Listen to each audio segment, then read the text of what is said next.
on Liberty tomorrow afternoon. Soap the Superintendent. Never heard of it? Well, the Northwestern community has and took part in the activity last night as part of the Brett Snyder Cold Water Challenge.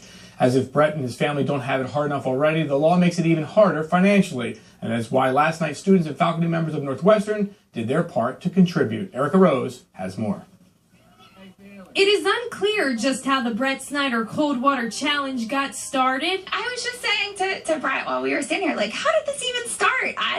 We don't know where it started or who started it, but it's just really amazing, and it just has gone viral. Everyone's jumping in cold water for us, and we just watch it, and we're like, wow. But like all new fads, it is in full effect around the Northwestern community and school. The Cold Water Challenge is going through our whole school right now like crazy, so when I was nominated, I tried to think of people who I knew would be a good sport about it, and immediately I knew that she would be a good sport and make an impact on the school by doing it. She, as in her Aunt Wright, who also happens to be the superintendent. I was originally challenged by my niece Mallory, and I was going to do the challenge and donate money, and then a few of my board members had an idea that maybe we could make this a little bigger and get a few more dollars in for Brett and his family. So they said, "Are you game?" And I said, "I'm game," and I really didn't know about the plans until later today. The plans were to soak the superintendent, and that is exactly what they did, bringing 7,500 gallons of 55-degree water to the school Wednesday night. It was actually really cold, but the longer it went on, the more I got used to it, and it was easier to handle. For those of you who do not know, Brett Snyder was a 4-year football starter at Lehigh University and a graduate of Northwestern who was unfortunately diagnosed with ALS, or Lou Gehrig's disease. And just as he was a fighter on the field, he is in real life, defying the odds of 18 months to live 11 years ago. It's definitely a walking miracle at this point. Most people don't make it this long.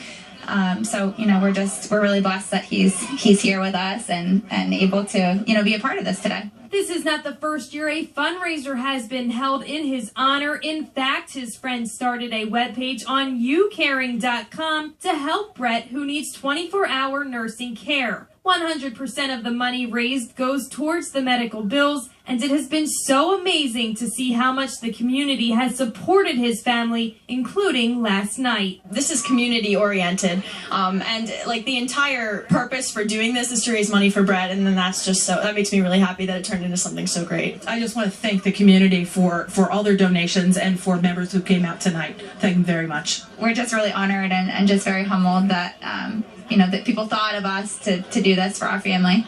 Although last night was all about cold water, Carissa Snyder feels she is always in hot, trying to maintain 2 little boys at the same time, so any little bit will help. And Superintendent Wright produced a night above and beyond what anyone ever imagined. When I first heard about it, I challenged actually my board and community to raise at least $1,000. And then I received an anonymous message that if we reach $1,000, they would match it anonymously. So then I knew that we would have at least $2,000, and I think we've surpassed that. Soak the Superintendent Challenge raised nearly $3,000, blowing their original goal of $1,000 out of the water. Now the challenge is on you to help the Snyder family raise their ultimate goal of $30,000. They are just $5,000 shy with 72 days remaining. On the scene at Northwestern High School, I'm Erik, 2 Sports.